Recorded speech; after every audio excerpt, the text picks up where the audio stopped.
Hi friends, ఈరోజు shower dosa వేస్తున్నాను. చూడండి ఏ విధంగా చేస్తారో. ఇలా మనం దోశ పిండి రుబ్బుకొని ఈ విధంగా మనం ప్యాన్ మీద వేసాను కదా.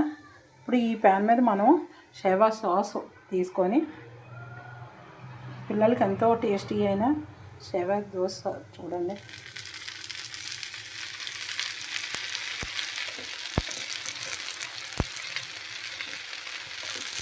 ఇలా మనం స్ప్రెడ్ చేయాలి. ఇది స్ప్రెడ్ అయిన తర్వాత కొంచెం ఆయిల్ వేసుకోండి.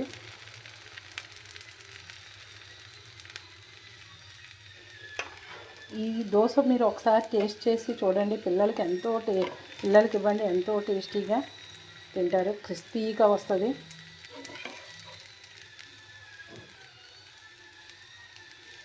ఓకే, చూసారా, షవర్ దోశ రెడీ అయిపోయింది. నావి 2 దోశలు రెడీ అయిపోయి చూసారు కదండి. ఇప్పుడు జస్ట్ మనం ఏమీ లేదు, పెనం మీద ఒక్క గరిటి పిండి వేసుకున్నాం. పిండి వేసుకున్న తర్వాత దోశని ఈ విధంగా స్ప్రెడ్ చేస్తాం. పిల్లలు కూడా చేసేసుకోవచ్చు చక్కగా టేస్టీగా. చట్నీ తినలేని పిల్లలు ఉంటే షవర్ దోశ వేస్తే చాలా టేస్టీగా 2 దోశలు ఈజీగా తినేస్తారు.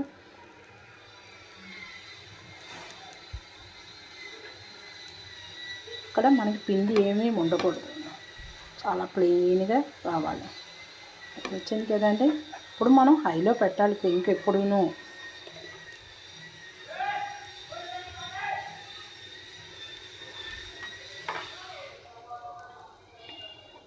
హెల్తీగా ఇంట్లోనే చేసి పెట్టండి పిల్లలకి. మనకి ఇప్పుడు మళ్ళా కరోనా వైరస్ బాగా ఎక్కువ అవుతుంది. మనం ఇంట్లోనే హెల్తీ ఫుడ్ తినడం చాలా బెటర్. బయట ఫుడ్ కంటే ఇంట్లో ఫుడ్ సెలవుల్లోని పిల్లలు చేసుకునేటట్టు నేర్పించండి. చాలా ఈజీగా టేస్టీగా చేసుకుంటారు. మనం చట్నీ రోజు వాళ్ళకి ఇష్టమైన చట్నీ వాళ్ళకి నచ్చపోతే ఈ విధంగా ఒక్కసారి మార్చి ట్రై చేయండి. పిల్లలకి ఎంతో టేస్టీ అయినా మనకి